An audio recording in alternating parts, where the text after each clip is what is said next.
আসসালামু আলাইকুম রহমতুল্লাহি বারকাতুহ।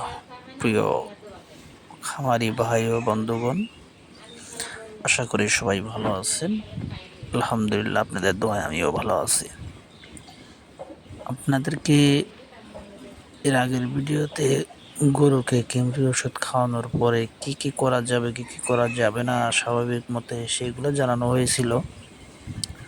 আজ 2 দিন পার হওয়ার পরে আমি আমার গরুগুলিকে আগের নিয়মেই দুপুর পরে 12টার দিকে গরু গোসল করায় দেওয়ানোর পরে 2টার পরে আবারও সেই কাঁচা ঘাস থেকে দেওয়া শুরু করেছি। পাশাপাশি লিভার টনিক খাচ্ছে। দেখেন মোটামুটি গরুর যে কৃমিনাশক ওষুধ খাওয়ালে যে খাওয়ার একটা রুচি নষ্ট হয়ে যায়, সেটা কিন্তু হয়নি ইনশাআল্লাহ। কারণ কৃমি ওষুধ খাওয়ানোর পরে আমি যে নিয়মগুলি মেনে চললেই আশা করা যায় গরুর রুচি ঠিক থাকে। সেই নিয়ম অনুযায়ী আমি আমার গরুকে কৃমি ওষুধ খাওয়িয়ে তারপরে আপনার সকল নিয়ম মেনেই আমি চেষ্টা করি চলার জন্য।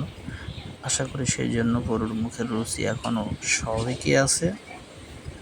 আর এই জন্যই আজ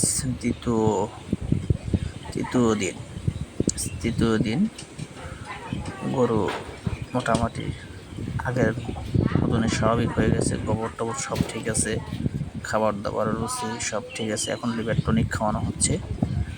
লিভার টনিকটা খাওয়ানো শেষ হলে পরবর্তীতে আরও কিছু মেডিসিন খাওয়াবো, সেগুলো দেখাবো ইনশাআল্লাহ। আপনারা পাশে থাকবেন, শেয়ার, লাইক, কমেন্ট, সাবস্ক্রাইব করবেন। আশা করি আপনাদের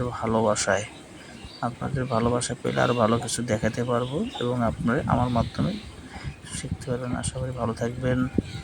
সবাইকে অসংখ্য ধন্যবাদ। আসসালামু আলাইকুম ওয়া রাহমাতুল্লাহি ওয়া বারাকাতুহু। ওকে, আল্লাহ হাফেজ।